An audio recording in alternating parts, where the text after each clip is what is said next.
Sunday afternoon, May 22nd, 2011. Families gathered for high school graduation parties across Joplin, Missouri. Children played in backyards while parents grilled burgers. At 5:17 p.m., the sky turned the color of old copper. Then came the sudden roar, windows rattling, walls shuddering.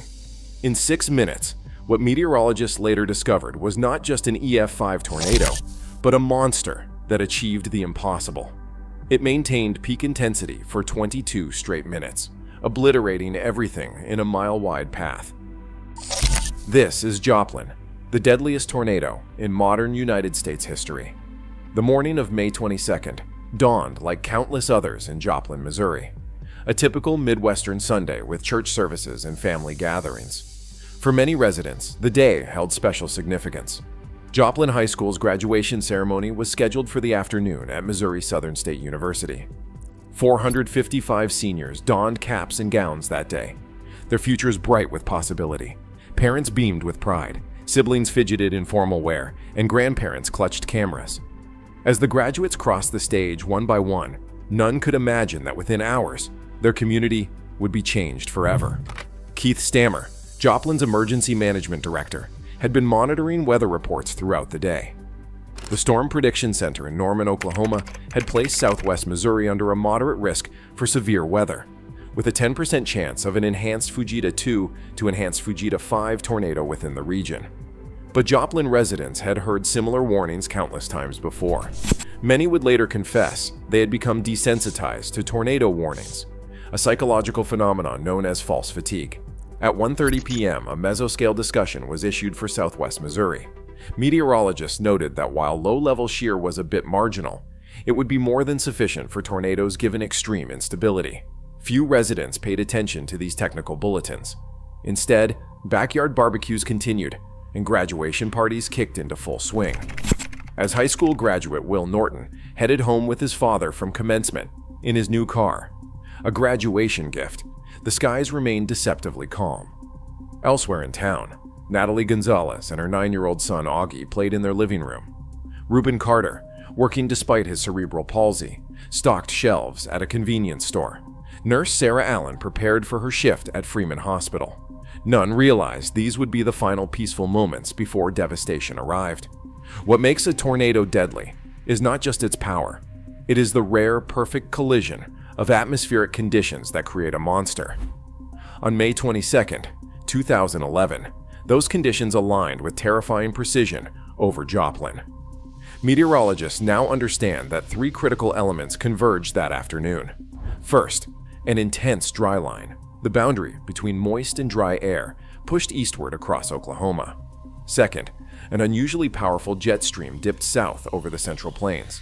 And third, extreme atmospheric instability created what scientists call CAPE, convective available potential energy, that was off the charts for that time of year. By 5 p.m., a supercell thunderstorm had formed west of Joplin. The storm's structure was textbook perfect for tornado formation. A powerful updraft created rotation that stretched from ground to upper atmosphere. Doppler radar detected a distinctive hook echo, the fingerprint of a developing tornado. But Joplin faced a unique and deadly challenge that day. The developing tornado was rain-wrapped, completely obscured by curtains of precipitation.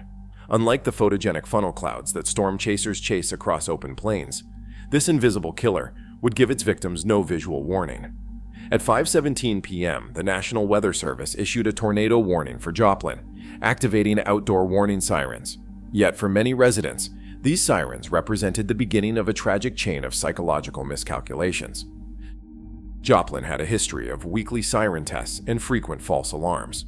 The national average for tornado false alarms at the time was 74%, meaning 3 out of 4 warnings did not result in significant tornadoes. Locals had grown accustomed to hearing sirens without seeing threatening weather. This behavioral conditioning would prove fatal. When the siren sounded at 5:17 p.m., most residents followed a familiar pattern. They looked outside, saw no funnel cloud, and continued with their activities. Some turned to television or radio for confirmation, but early coverage focused on a separate storm cell north of town. Instead of taking immediate shelter, many waited for additional evidence, unwittingly squandering precious minutes of warning time. A secondary siren activation occurred approximately 20 minutes after the initial warning, an unusual occurrence that finally prompted many to take the threat seriously. But by then, the monster was already on their doorstep. At 5:34 p.m., the tornado touched down just west of Joplin, near the border between Missouri and Kansas. Initially, a modest EF1 on the enhanced Fujita scale, it rapidly intensified as it approached the city limits. Within minutes, wind speeds exceeded 200 miles per hour, and the funnel expanded to nearly a mile wide. Storm chaser Jeff Piotrowski, who had positioned himself southwest of town, was among the first to recognize the catastrophic potential. Racing alongside a police car, he desperately urged officers to activate the sirens again. The tornado was already destroying its first neighborhood, but many residents still did not know what was coming.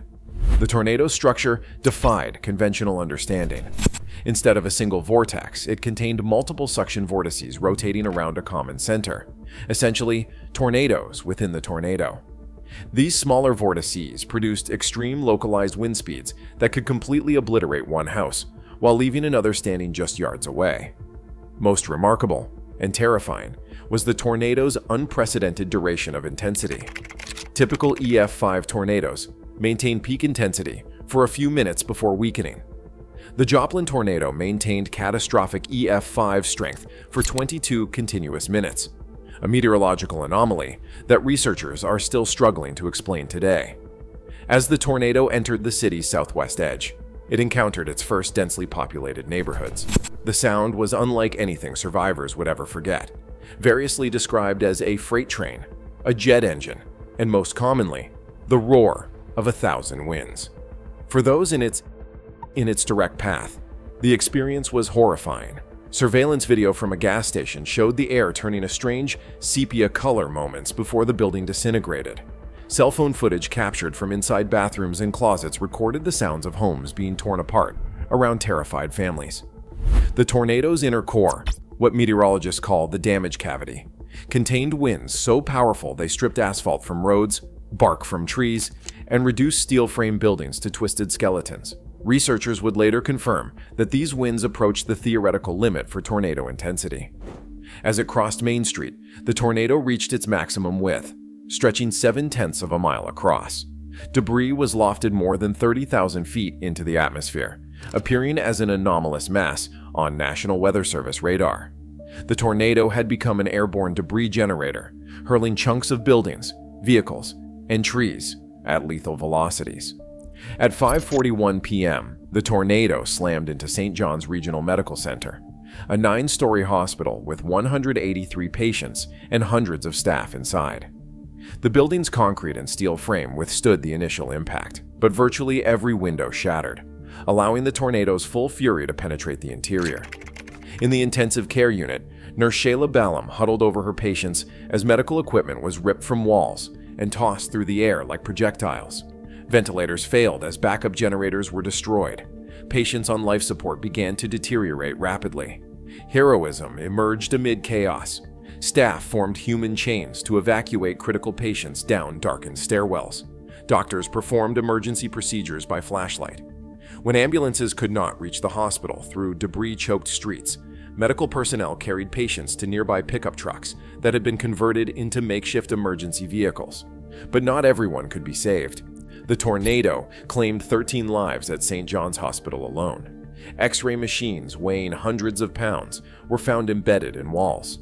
The hospital's 8-ton MRI machine was displaced from its foundation.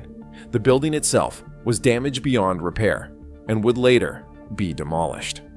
A half-mile south of the hospital, the tornado tore through Home Depot, where about 30 people had sought shelter. The building's flat roof and tilt-up wall construction proved catastrophically vulnerable. When the walls collapsed, they crushed everyone beneath them. Only a small group who fled to an impromptu shelter in a concrete bathroom survived. Among them was 10-year-old Mason Lillard and her cousin, Lodge Grigsby, who suffered horrific injuries after being impaled by debris. A wooden splinter longer than a baseball bat pierced Mason's back and protruded through her chest. She would survive only through the extraordinary efforts of trauma surgeons at Freeman Hospital, Joplin's second medical center that remained operational. At the same time, The Walmart Supercenter on Range Line Road disintegrated under the tornado's assault. Those who followed the store's emergency protocol and gathered at the front of the building were directly in the path of collapsing walls. Those who instinctively ran to the back, against official instructions, had higher survival rates, a grim lesson that would later reshape emergency shelter protocols nationwide. As the tornado continued eastward, it devastated entire neighborhoods. In the Hampshire Terrace, in an apartment building, artist Lee Humphrey grabbed his neighbor's baby and ran for a bathroom as the building began to come apart around them. His scalp became embedded with pebbles as the roof vanished overhead, but the infant in his arms miraculously remained unharmed throughout the ordeal. Elsewhere, recent high school graduate Will Norton, driving home from commencement with his father, was sucked through the sunroof of their Hummer H3, despite his father's desperate attempt to hold on to him. His body would be found in a pond several days later. In a modest home on Kentucky Avenue, Crystal Whiteley huddled in a bathtub with her 3 children as the tornado struck. The force of the wind literally tore 2 of her children, 10-year-old Shantae and 6-year-old Trenton, from her arms. Despite her desperate grip, they were pulled away into the vortex. Shantae was killed instantly, while Trenton was found alive but critically injured. For 6 terrifying minutes, the EF5 tornado carved its path through Joplin. When it finally dissipated at 6:12 p.m., just east of the city limits, it had traveled 22.1 miles on the ground. Behind it lay a scar of total destruction nearly a mile wide and 6 miles long. Roughly 30% of Joplin had been obliterated. As night fell over Joplin, the true scope of the disaster began to emerge. The tornado had destroyed or damaged over 8,000 buildings, including 7,500 homes. More than 1,150 people were injured, many critically. And most devastating of all, 161 lives had been lost, making it the deadliest single tornado in the United States since modern record-keeping began in 1950. The human toll was staggering. Children were orphaned, parents lost children, entire families were wiped out. Every person in Joplin either knew someone who died or knew someone who knew someone. The community's social fabric was shredded as thoroughly as its physical infrastructure. In the immediate aftermath, hospitals were overwhelmed. Freeman Hospital, still operational but damaged, received over 500 patients in the first hours. Medical supplies ran critically low. Physicians performed emergency surgeries in hallways and cafeterias. Off-duty, medical personnel from throughout the region rushed to help, many driving through debris-strewn streets on their own initiative. The stories of survival were as remarkable as they were heartbreaking. At the devastated Walmart, a group of strangers formed a human chain to lift a concrete wall that had trapped a young mother and her children. Outside the destroyed Home Depot, civilians with no medical training performed improvised first aid on critically injured victims, using torn clothing as bandages and store shelving as makeshift stretchers. One of the most extraordinary survival stories came from Fast Strip convenience store, where 24 strangers, including customers, employees, and people who had pulled off the highway seeking shelter, crowded into a walk in cooler moments before the tornado struck. As the building disintegrated around them, Reuben Carter, the employee with cerebral palsy, used his body to shield a mother and her young daughter. All 24 people in the cooler survived. Meanwhile, Matt Stevens, caught in his car as the tornado hit, lost his leg when the vehicle was crushed by debris. He would later describe not just the physical pain, but the ongoing psychological trauma, the anxiety that strikes whenever storm clouds gather, the reflexive flinch at sudden loud noises. The search for missing persons continued for days. Social media became a crucial tool, with Facebook pages dedicated to reuniting families, accumulating thousands of posts within hours. Hospitals established photo walls of unidentified patients too injured to communicate. Parents searched desperately for children who had been at different locations when the tornado struck. Even animals bore the brunt of the disaster. Over 1,300 pets were displaced, their owners either dead, injured, or evacuated. The Joplin Humane Society, working with the ASPCA, established emergency shelters that would eventually reunite 529 animals with their owners. The remainder were adopted in a massive community event that drew participants from across the country.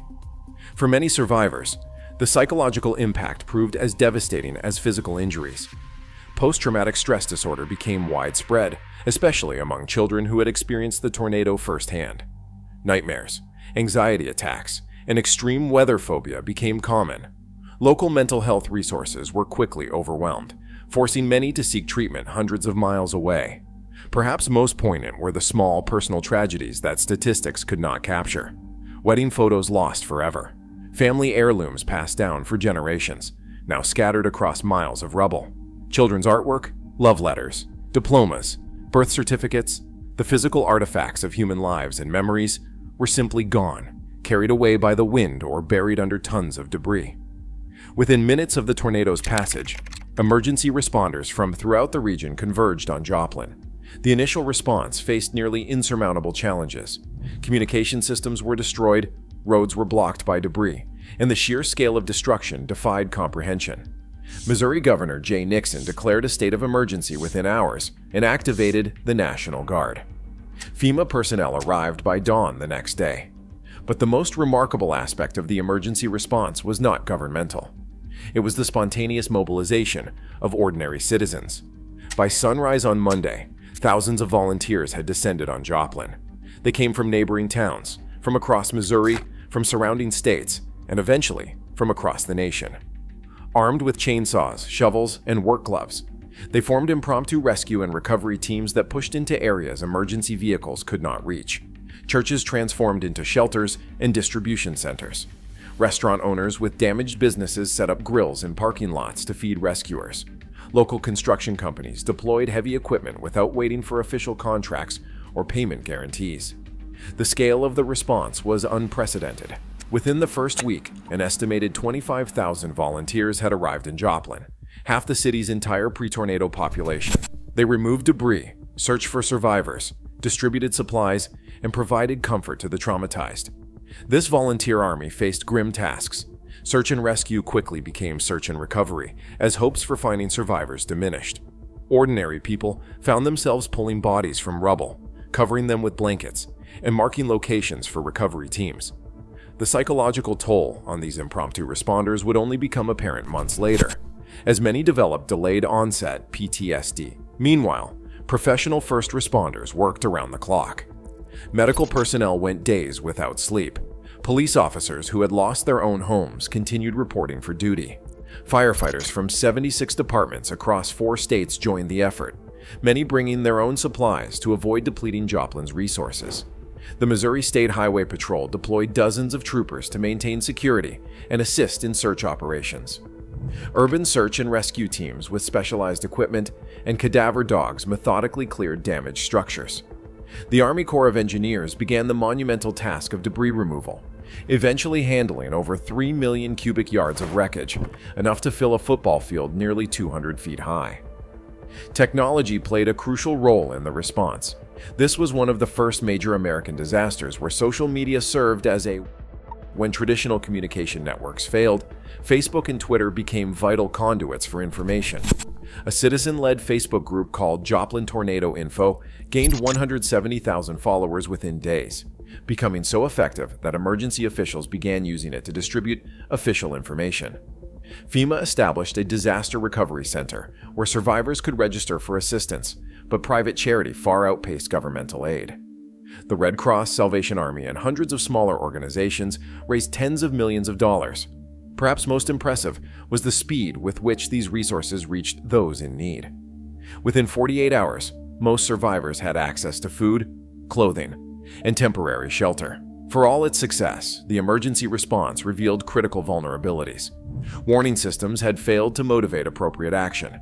Building codes had proven inadequate for tornado resistance. Communication systems had collapsed precisely when they were most needed. These lessons would eventually drive significant reforms in disaster preparedness nationwide. As Joplin began the long process of rebuilding, investigators from the National Institute of Standards and Technology launched what would become the most comprehensive study ever conducted of a tornado disaster. Their findings would transform how America prepares for, responds to, and rebuilds after tornadoes. The most immediate lesson concerned warnings. Traditional warnings had failed not because they were not issued. Joplin had 17 minutes of lead time, above the national average, but residents did not take appropriate action. This phenomenon, called false alarm fatigue, had conditioned people to ignore warnings after years of alerts that did not result in significant tornadoes. In response, the National Weather Service developed a new system called impact-based warnings, which uses more specific language about threat levels and potential consequences. Instead of generic tornado warnings, these enhanced alerts explicitly state dangers, such as complete destruction of entire neighborhoods, or that flying debris will be deadly to people and animals. Building codes underwent radical revision. Before Joplin, most structures in tornado-prone regions were designed primarily for gravitational loads, with minimal consideration for extreme lateral forces. Post-Joplin research revealed that even EF3 tornadoes, significantly weaker than the Joplin EF5, could destroy conventionally built structures. In 2015, the International Code Council approved the first tornado-specific building code requirements in American history, a direct result of the National Institute of Standards and Technology, Joplin investigation. These new standards required enhanced protection for schools and critical facilities in tornado-prone regions, including hardened safe rooms designed to withstand winds exceeding 250 miles per hour. St. John's Regional Medical Center, destroyed in the tornado, was rebuilt as Mercy Hospital Joplin with revolutionary design features. The new $465 million facility incorporated tornado-resistant windows capable of withstanding 140 miles per hour winds, reinforced critical care areas, and redundant power systems protected by concrete shelters. It became a model for tornado-resistant hospital design nationwide. Joplin's public schools were similarly transformed. Every new school building incorporated FEMA standard safe rooms capable of sheltering not just students, but surrounding neighborhoods. Joplin High School, completely destroyed in the tornado, was rebuilt with innovative architectural features specifically designed to resist extreme winds. Emergency communication systems evolved dramatically. The disaster exposed dangerous gaps in public alerting capabilities. Many residents never received warnings because they were indoors where outdoor sirens could not be heard, or because power outages had disabled their televisions and radios. In response, the Federal Communications Commission accelerated deployment of wireless emergency alerts, which delivered geo-targeted warnings directly to cell phones without requiring user registration. Joplin and surrounding communities developed standardized siren protocols to reduce confusion and established multiple redundant communication channels for emergency information. Perhaps the most profound legacy has been psychological. The Joplin experience forced emergency management professionals to confront human behavioral factors that technological solutions alone could not address. Warning systems only work when people heed them. Building codes only matter when they are followed. Recovery only succeeds when communities maintain social cohesion under extreme stress. Today, Joplin stands as both a warning and an inspiration. The physical scars remain visible. Empty lots where houses once stood, young trees replacing ancient ones that had survived a century, only to be destroyed in minutes. But new growth has emerged from devastation. Downtown has been revitalized. Hospital capacity has expanded. School facilities have improved dramatically. The tornado prompted unprecedented research into tornado formation, detection, and impact mitigation. Advanced dual polarization radar systems, partly inspired by the Joplin disaster, now provide meteorologists with far more detailed information about tornado structure and debris content. Improved computer modeling allows more accurate prediction of tornado paths and intensities. Most importantly, the Joplin experience revolutionized how we understand the relationship between warnings, human psychology, and protective action. We now recognize that effective disaster response is not just about issuing warnings. It is about issuing warnings that people will act upon. Joplin's recovery demonstrates the extraordinary resilience of human communities in the face of catastrophic loss.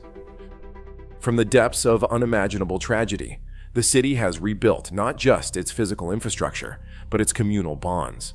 Annual memorial ceremonies bring together survivors, responders, and families of those lost, maintaining connections that transcend physical destruction. Yet for all the healing, the trauma remains. Survivors still flinch at the sound of tornado sirens.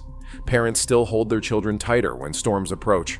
And on quiet afternoons when the sky turns an unusual color, residents of Joplin remember what happened on that Sunday in May, and they take nothing for granted. The The legacy of Joplin extends far beyond its city limits.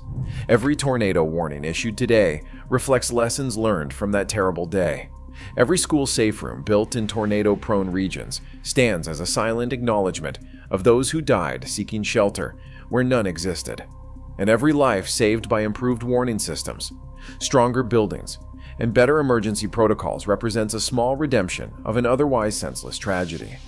In the end, the Joplin tornado teaches us that while we cannot control the forces of nature, we can control how we prepare for them, how we respond to them, and how we recover from them. The true measure of a community is not found in its ability to avoid disaster, but in its capacity to emerge from disaster stronger, wiser, and more compassionate than before. The Joplin tornado was not just a natural disaster. It was a wake-up call that transformed how America responds to tornadic threats. From improved warning systems to strengthened building codes, its legacy saves lives to this day. If you found this examination valuable, support Earth Attacks by subscribing and sharing this video. Every subscription helps us continue documenting nature's most powerful phenomena and the human resilience that emerges in their aftermath. Stay safe, stay prepared, and remember, knowledge is your best defense against nature's fury.